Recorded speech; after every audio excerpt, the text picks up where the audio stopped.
Tu es en affaires depuis plusieurs années, tes affaires vont bien, tu as de l'argent dans une société de gestion, tu accumules des avoirs parce que ça roule, ça n'a aucun bon sens. Tu penses que tu n'as pas besoin de conseiller en sécurité financière, tu n'as pas besoin de mes services? J'ai peut-être un exemple pour toi. Je rencontre Sébastien Piani, qui m'ont été référés par un de mes clients. Ils sont en affaires, les deux, depuis une dizaine d'années. Les affaires roulent super bien. Ils ont un bon chiffre d'affaires. Ils ont une maison qui est presque payée. Ils ont 2 enfants qui sont encore au secondaire. Finalement, ils me disent « Écoute, j'aimerais ça te rencontrer. » Le point de départ, ce n'est pas le fait qu'ils me rencontrent, qui est un exploit en soi. C'est plutôt de se dire que leur situation, somme toute, semblait très bien aller.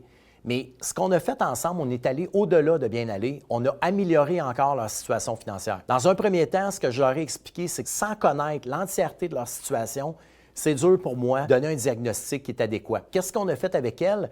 Bien, j'ai analysé sa situation dans son entièreté.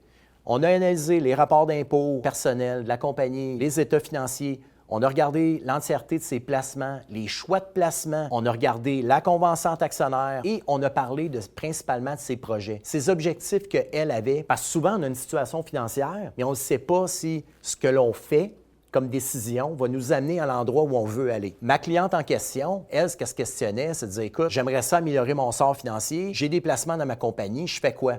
La principale erreur qu'on constate, c'est que la fiscalité est mal évaluée. Non pas que le comptable a mal fait son travail, c'est loin de là, parce que le comptable, dans 99,9 % du temps, a toujours bien fait son travail.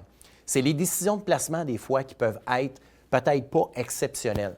Fait que dans le cas présent, on lui a fait une recommandation. À ce moment-là, on a été en mesure d'améliorer sa situation et s'assurer que ses objectifs allaient être atteints. Ce qui est merveilleux dans cette situation-là, c'est que le client était tellement satisfait qu'il m'a envoyé un email de remerciement que j'avais partagé avec mon équipe.